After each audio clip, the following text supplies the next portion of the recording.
You're listening to Parents, You've Got This, the expert guide to parenthood. The complete guide to pregnancy, birth, baby and parenthood. It's only natural to really want a secure bond with your child, and I think we worry about it a lot as parents. We often want to be really great parents, but it can be hard to understand our little one's emotions and also to handle our own emotions when dealing with theirs. Today we are joined by our child behaviour and emotion coaching expert, Dr Christiane Kehoe. Christiane has been a Parents You've Got This expert since the very beginning of our program, and we are so grateful to her for sharing her wisdom and expertise far and wide. She is one of the co-authors of the Tuning Into Kids program, the Tuning Into Toddlers and Tuning Into Tweens. So there is no one more beautifully versed to be able to share this amazing information today. She is also a mother and a grandmother and knows kids inside out and back to front. And the advice that she's going to provide today is just absolutely second to none. So it's a real treat. Thank you, Christiane, so much for being here. We're so grateful. It's lovely to see you. Thank you for having me today. It's a pleasure. Now, let's start by talking about emotion coaching. It's a term that as parents, we hear and we might not understand fully what it means. What is it and why is it important? Yeah, emotion coaching is a way of responding to children that takes account of their emotions when they're emotional.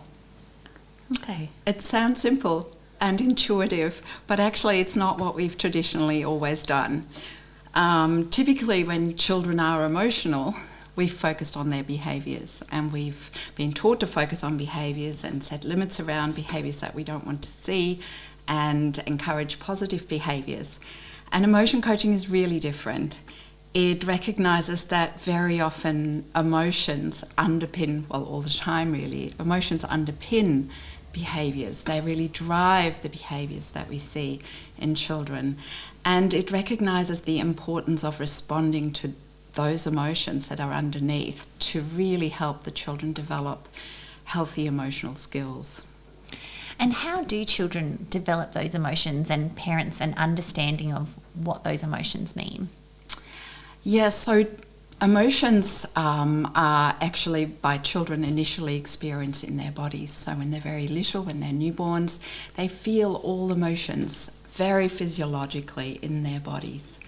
And it's not until we get older we learn to put words to the sensations of the emotions in our body and to make sense of what we're feeling in our body. So it's really interesting because most of us, when we've grown up, we haven't really ever thought about what even are emotions and how do I feel in certain situations. And so for children it's the same. When they're growing up, they just feel discomfort when there's a need that's not met, and they feel excited or happy when things are going well, or content. And they really just feel that in their bodies. They can't yet, when they're very little, express and tell how they're feeling. So when does that start to change, Christiane? Because I think that impacts our whole way we see our children. Are they ignoring us, or are they, like, it's really hard to understand them when we don't understand what's going on inside them. How does that sort of evolve? How do emotions and their awareness of their emotions change over their childhood? Yeah, so as I mentioned, really in the beginning it's all about developing a vocabulary. So when you're feeling really upset, having the big people in your life around you name those feelings as they're occurring. And just to give you an example, I was looking after my grandson yesterday because his big sister was having a medical procedure in hospital. And so it was a very emotional day, and he had to come and stay with me for the day, and he hasn't done that before, so it was the very first time. And I was really aware of him probably being very emotional, probably not really wanting to be with me while his sister is going into hospital and dad and mama with sister. But we managed to kind of to meet at a cafe, and I took him back to my place, and I had promised that we would go and we'd buy a little present together for Minnow, his sister, and also for him. And so we were driving over to the shops, and we pulled up in front of the shop, and it was closed. Oh, no. Oh, I can hear his disappointment from here. And yours. Yeah. So So I said, oh no, the shop's closed. It's only opening in 15 minutes. And so for a little 3-year-old, that means absolutely nothing, right? He just saw that shop is closed, and his little lips dropped and he just burst into tears. Oh. And so really there's so many different ways we could respond to that, right? And if we're not using emotion coaching, I might have said things like, oh, don't worry, it's going to be fine, the shop's going to be open soon, we're going to go to the park, you'll be all right, don't worry about it, stop the crying, it'll be all good. So often you go into reassurance, or you tell them not to do the behaviour, so crying in this case. But actually with emotion coaching, it's all about just seeing that disappointment that's there and seeing him, so allowing him to feel safe expressing feelings, allowing him to be seen at the emotional level and to feel still connected and accepted at this moment. And so what I did say, which was a much more emotion coaching response, was, you really wanted to get that present and now the shop's shut. Oh, and you're so sad because you really want to go. And he was crying and he was saying, yeah, I want to see I want to get the present. And we just sat there for a moment and I allowed him to have his tears. And I said, I know. Come over here and let me give you a hug. So we unbuckled him. He hopped up. We had a little cuddle. And then I said, what do you think we could do? Shall we go and have a look through the window, what we can see for now? And he was ready. He was just ready to go. All the big emotion had passed through, and he was ready to go with me across the road and have a bit of a look. And we then ended up having a little chino and waited for the shop to open. Oh, that's so lovely, because you're right. It's so easy in those situations to default to dismissing something, but then, that's not a particularly healthy response, is it? If someone's emotions are dismissed, or distraction, or the other sort of approaches that we can take. Yeah, absolutely. And I named a lot of feelings there. I said to him, you're so disappointed. You wish the shop was open. You really were looking forward to getting a present.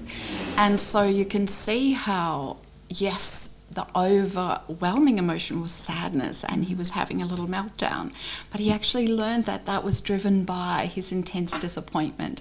And when a child experiences that over and over, during those small little moments of disappointment, upsets in their day, this is really powerful for helping them develop emotion vocabulary, make sense of their feelings, and also just feel safe expressing those emotions. And it's really interesting when children feel seen and accepted emotionally, they just feel felt and connected. And that is so soothing for them and for their little nervous systems. And in our programs, what we find is that a lot of these huge meltdowns, these huge tantrums, actually just don't last as long, and they don't occur as frequently when you respond in this way, because the little ones don't have to hold down those feelings, right? Which is often what they do. They try to not cry, and then they can't help not crying. And the problem with emotions is they go down the basement, they do weights, and they come up with double the force. And it's actually impossible and not healthy for us to hold those feelings in. Yeah, and I think a lot of us were parented in that way where, oh no, they're feeling a certain way, I don't want them to feel that way because it's uncomfortable for me, and if I just say stop feeling that way, stop crying, then they'll stop. But it just doesn't work that way. Like you said, it goes down into the basement and grows and grows and grows. So what is our role as parents to help them understand and have those emotions and to connect with them during those times of meltdowns? Yeah, it's a huge role, isn't it, really? And we put a lot of pressure on ourselves, and parenting is such an emotional journey. Very often when I'm working with parents come and say, I didn't even know I was an emotional person until I became a mother, right? Yes. So, And very often, especially with very little ones, we're incredibly exhausted. We are often just running on empty, and emotions run high, right? So one of the most important things in teaching children about emotions is to look after your own emotions as a parent, and to do the things that you need to be able to build your own emotional tolerance levels, and so that you can role model really healthy emotion expression. That's really crucial. The research has shown us that how we feel really impacts those around us, and especially our children, who are initially very kind of right brain wired, and they're really focused in on the emotional undertone of the interaction.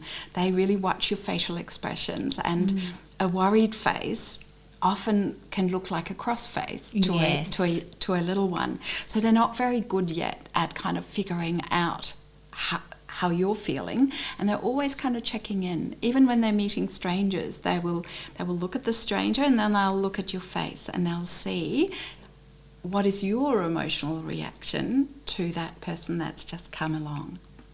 And they're really watching everything that you do when you're emotional. So one of the key things that they learn is by watching.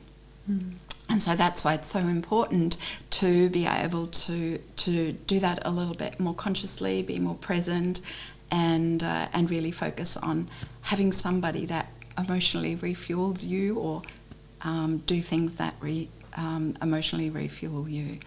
But the second thing, of course, is that's very important, is how we respond to children. And that can be really hard, isn't it? Like if you're triggered, like what you're saying, if parents feel embarrassed, or if they feel like they're seen as not, failing as parents. And I think that often happens too, because they have like a big tantrum in a public place, often because they're out of their comfort zone, they're tired, or disappointment, they don't want to leave the park, their favourite place, those sorts of things. It's about trying to calm yourself too, Absolutely. Isn't it? And it's really hard. And toddlers are very territorial, for example. So if you're with your toddler at the park and then you see them go over to another little kid who's coming into the park, and they're just giving them a bit of a shove or a push, or they hit them, that's really mortifying for us as parents. Or if we get the call from childcare that our little one is pinching or biting, these are all times that we feel very, very emotional ourselves. And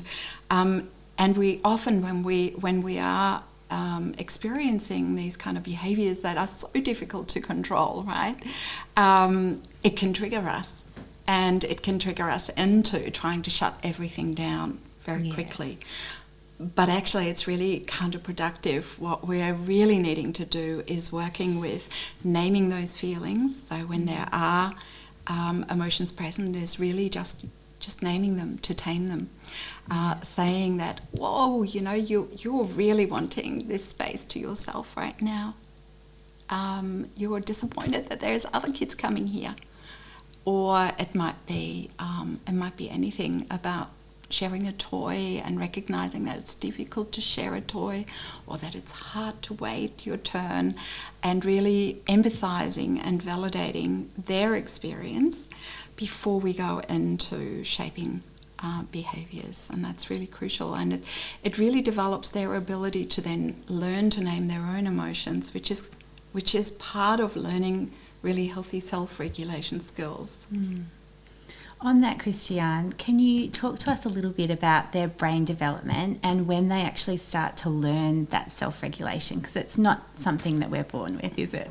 Absolutely not. And in fact, the research has shown us that the parts of the brain that we require to self-regulate very strong emotions doesn't fully develop. Those regions of the brain don't fully develop until we're in our mid to late 20s. Which is a long time, isn't it? Yes, we can't expect our toddlers to. Absolutely. And insurance companies have always known this, right? We pay higher premiums. Yeah, that's right. Yeah. But actually, we expect our little ones to self-regulate. And so often, when I'm working with parents or when I'm working with teachers, they tell me that this is a kid who can't self-regulate their emotions. And actually, I think that's a really big misunderstanding, because most of us, when we're little, all of us, can't self-regulate strong emotions. And even for us as adults, when we are very, very activated with emotions, we're feeling really, really upset, we also need somebody to hold us and to sit with our feelings with us, which is really helpful for us as adults. And so for children, it's the same. They need adults to be the parts of the brain that they don't yet have, and to use language and to use validation, and say the things that we eventually want them to say to themselves. Yeah, because it's really important. I know in your classes you talk about the inner voice of a child, and sometimes it can be how the parent speaks to them becomes their inner voice and how they deal with emotions. And I think that's a really strong thing, particularly if you've got an intense child, like you were talking about, a very sensitive child. It can be hard to always be calm and speak to them the best way, possible. But I think that's really important, when you talk about that, knowing that what you're saying to them can become their inner voice. Yeah, and some children are simply born with feeling emotions much more intensely than others. So right from day one, yes, they are somebody who just feels emotions. They're a little super feelers. And these children are much harder to settle and soothe. They take the right way of rocking, and maybe you have to drive them around the block to settle them and to soothe them, whereas other kids just don't feel emotions that intensely. And it's much easier, you might feed them and then you pop them in their little cot and you pat them on their bottom and off they go and they have a nap. And these children are kind of cruisy because they don't feel emotions so intensely. A little bit like physical pain tolerance. Yes. Some of us have really high threshold for pain tolerance, and some of us have a very low threshold for pain tolerance, and it's not dissimilar for emotions, really. Yeah. And so what are the steps of emotion coaching? What, as parents, how can we guide our children through these steps? Yes, so to emotion coach, and I want to preface here that emotion coaching doesn't have to happen all the time. The research has shown us that 30 to 40% of the time using emotion coaching can be really helpful to really develop children's emotional skills. And so when you are using emotion coaching, you're really thinking about maybe you're seeing a behaviour, or maybe the child is snatching a toy, or maybe the child is being emotional, having a meltdown. And it's really, first of all, thinking, what is the emotion? What is my child feeling? Is it disappointment? Is it fear? Is it embarrassment or jealousy? What is the feeling? And then to see that emotion as an opportunity to connect with the child. So very often in these moments we go, oh my God, not again. I can't stand this. This is really bad. I need him to stop hitting his sister. I need him to stop snatching toys.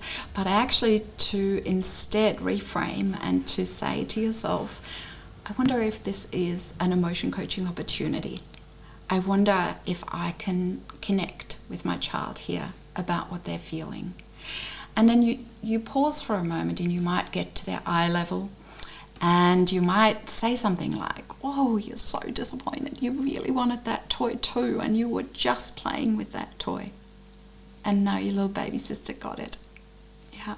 So you're naming the feelings, you're empathizing, and you might say things like, oh, you love that toy, or you wish we could.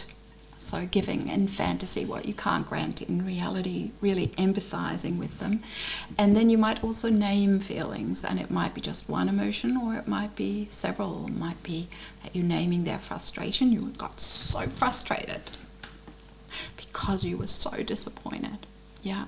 So often anger is a secondary emotion. There are other emotions underneath anger, and therefore, when you're naming emotions, it's often quite important to think about other emotions that might drive the anger as well.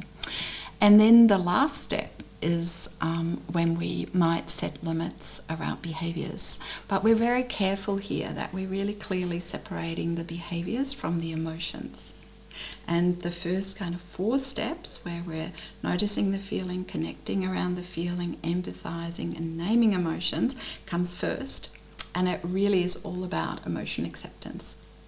And then we're moving into thinking about the behaviours, and for very little children, much more helpful to tell them what they should do rather than what not to do. So instead of just saying, stop it, cut it out, we're not really teaching them what to do instead. But we might say things like gentle hands, or use a soft voice, or come over here and sit with me for a moment. So we're guiding behaviours rather than kind of just saying stop. It's a very scaffolded approach. It's a really beautiful and life-changing perspective, though, Christiane. It's really amazing. And I think, too, just even making simple changes and doing it, as you say, just a little bit of the time, you can actually really start to see some changes in your parenting. I know that from doing your classes, you know, Christy and I, every time we walk out with another little piece of information that we implement, with your voice in our heads all the time of, you don't have to do it all the time. It's okay if you don't do it all the time, but you notice such a big difference in terms of, you know, your child's behaviour, but also your connection with your child. And that's one thing we wanted to ask about today too, in terms of opportunities to really connect with our children.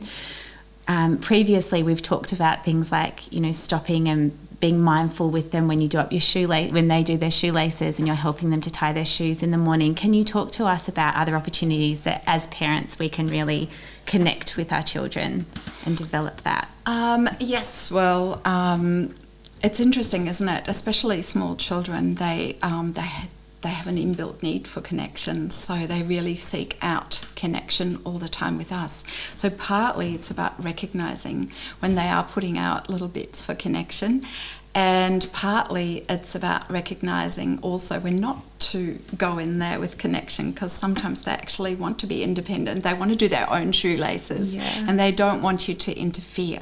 So at such times you might still be present, but you're actually just letting them have a go. And you might comment, you might say, whoa, you're having a really good go with those shoes. They're very tricky. You know, but you'll let them have a little bit of a go. So it's finding opportunities whilst they're doing little activities to see how they're going, keeping a little bit of an eye out. Are there emotions that I could comment on, or but not overdoing it, because I think that's really, really important. You don't want to constantly be this emotional commentary in children's lives. You want to be really in tune with when do they need connection with me and when do they not. And children's love language is play.